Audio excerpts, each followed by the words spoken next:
అని చెప్పి గుర్తించాలని చెప్పి ఆయన ప్రభుత్వాధికారులను ఆదేశిస్తే సంవత్సరానికి 700 నుంచి 1000 కోట్ల రూపాయల ఇసుక దోపిడీ జరిగింది ఈ రాష్ట్రంలో.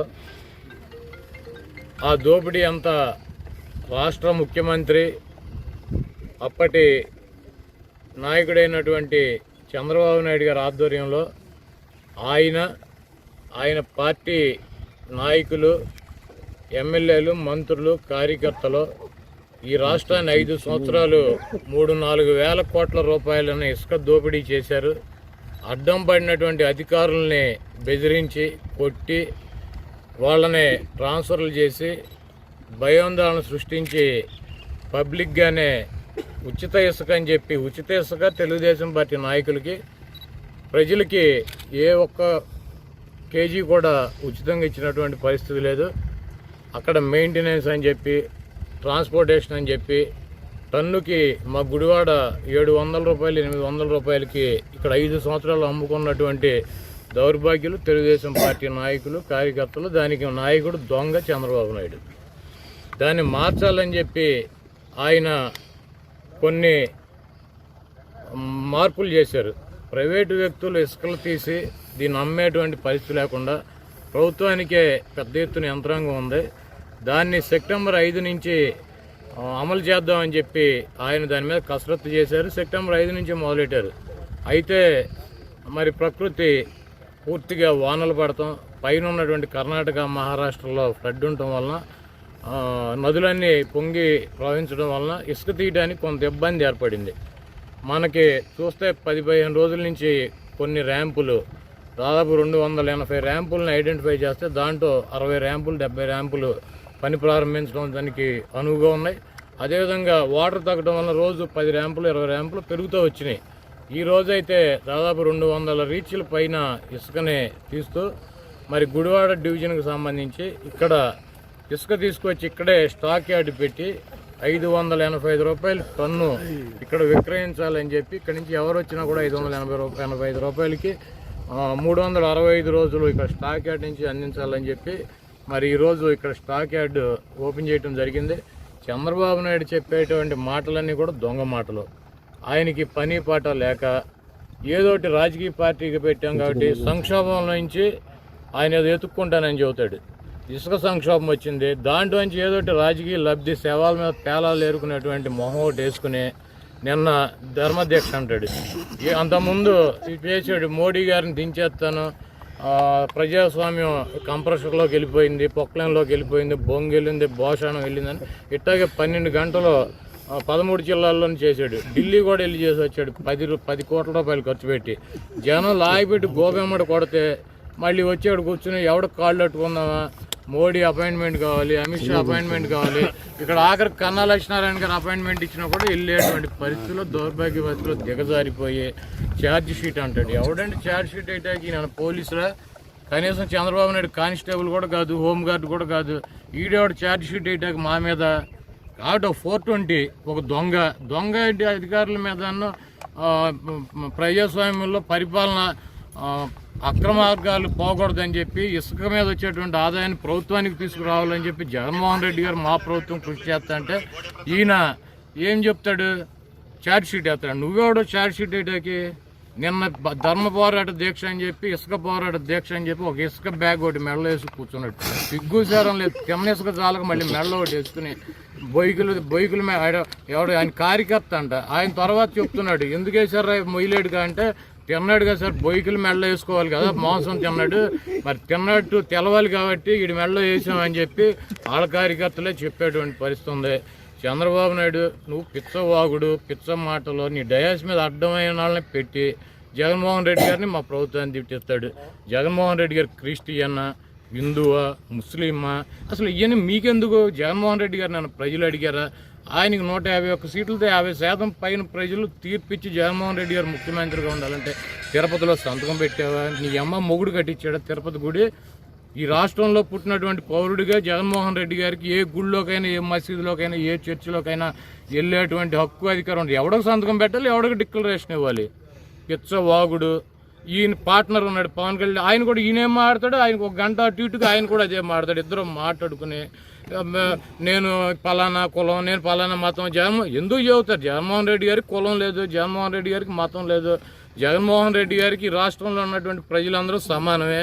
కులాలు మతాలు వ్యక్తిగతం అయ్యి అసలు ఎందుకు చెప్పడం? ఎవరికి చెప్పాలి? ఇలా చెప్పాలా?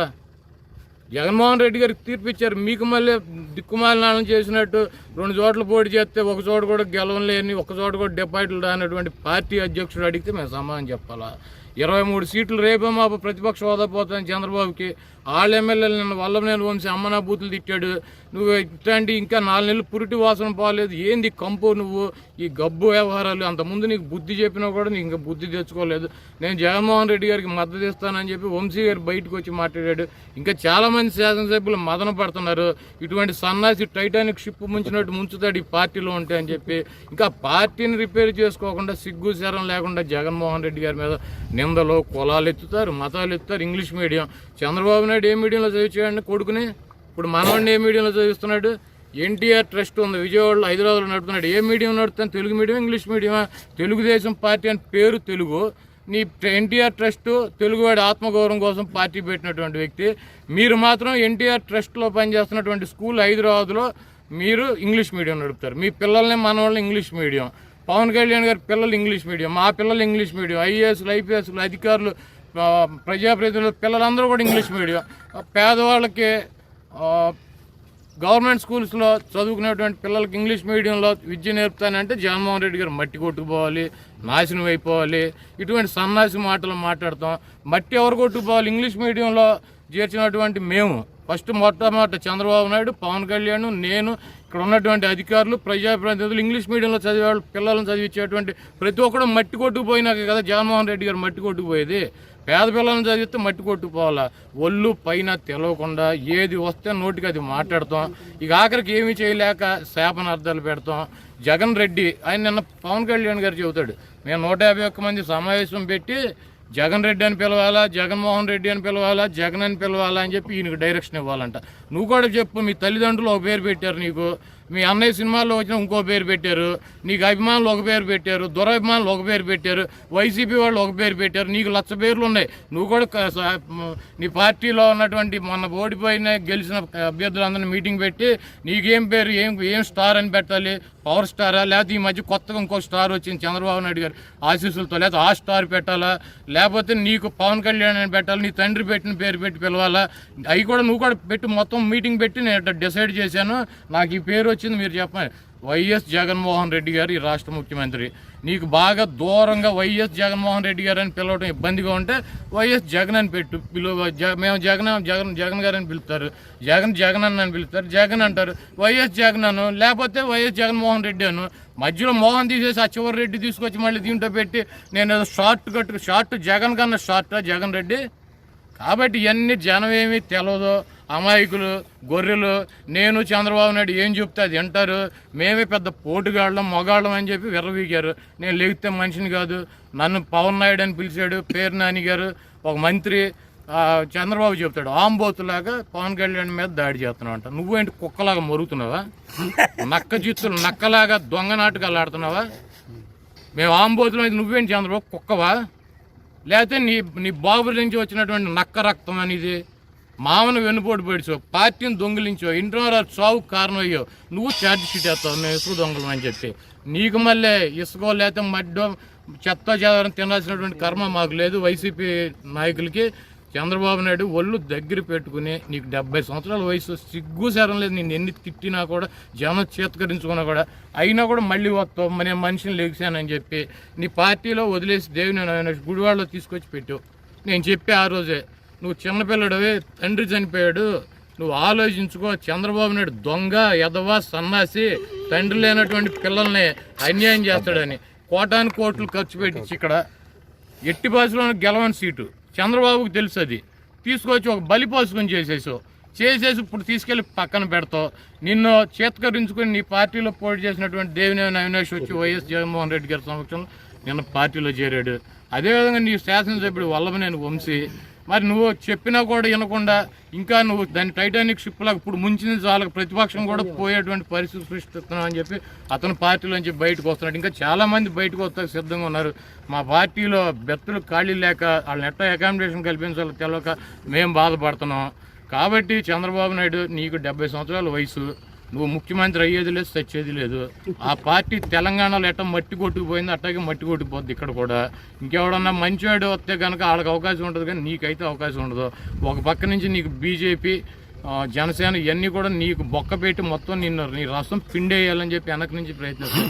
నువ్వు ఈ జన్మలో కాదు ఇంకొక 10 జన్మలు ఇచ్చినా కూడా నువ్వు ఈ రాష్ట్రానికి ముఖ్యమంత్రి, ప్రతిపక్ష నాయకుడు అవ్వలేవు. నీకు ఆఖరి రోజులు రాజకీయంగా నువ్వు ఒళ్ళు దగ్గర పెట్టుకుని ఇప్పటికైనా ఈ నక్క వెన్నుపోటు నీకు ఉన్నటువంటి పేటెంట్లు మార్చి ప్రజల కోసం పనిచేసి, నీకు 70 సంవత్సరాల వయసు, 40 సంవత్సరాల ఇండస్ట్రీ అన్నావు కాబట్టి ఏమన్నా మంచి సలహాలు ప్రభుత్వానికి నువ్వు మంచి సలహాలు ఇస్తే స్వీకరిస్తే సిద్ధంగా ఉన్నావు. నువ్వు పిచ్చ నాటకాలు, యాక్షను, డ్యాన్సులు, నీ డ్రామాలు ఇవన్నీ చేసావు అనుకో, నిన్ను ఆల్రెడీ బొందబెట్టారు. నిన్న ఇసుక దీక్ష పెట్టావు, ఇసుకలో కూరుకుపోయావు. నిన్న ఆ భగవంతుడు కూడా ఇసుకలోంచి లాగలేడు. పొక్కలను పెట్టినా కూడా నువ్వు లాగే నిన్ను లాగగలిగినటువంటి పరిస్థితులు లేదు. కాబట్టి ఒళ్ళు దగ్గర పెట్టుకుని చంద్రబాబు పిచ్చి వాగుడు వాకుండా నువ్వు ఛార్జ్ షీట్లు వేసేటటువంటి స్టేజ్ కానీ స్థితి కానీ నీకు లేదు. నువ్వు పెద్ద 420 గాడిది. సార్ మీ మీద పోటీ చేసినప్పుడు మరి నేను జాయిన్ అయ్యాడు ఇక్కడ నియోజకవర్గంలో, ఆయన అంతకుముందు చెప్పాడు కదా, దాని మీద మీరేమన్నా?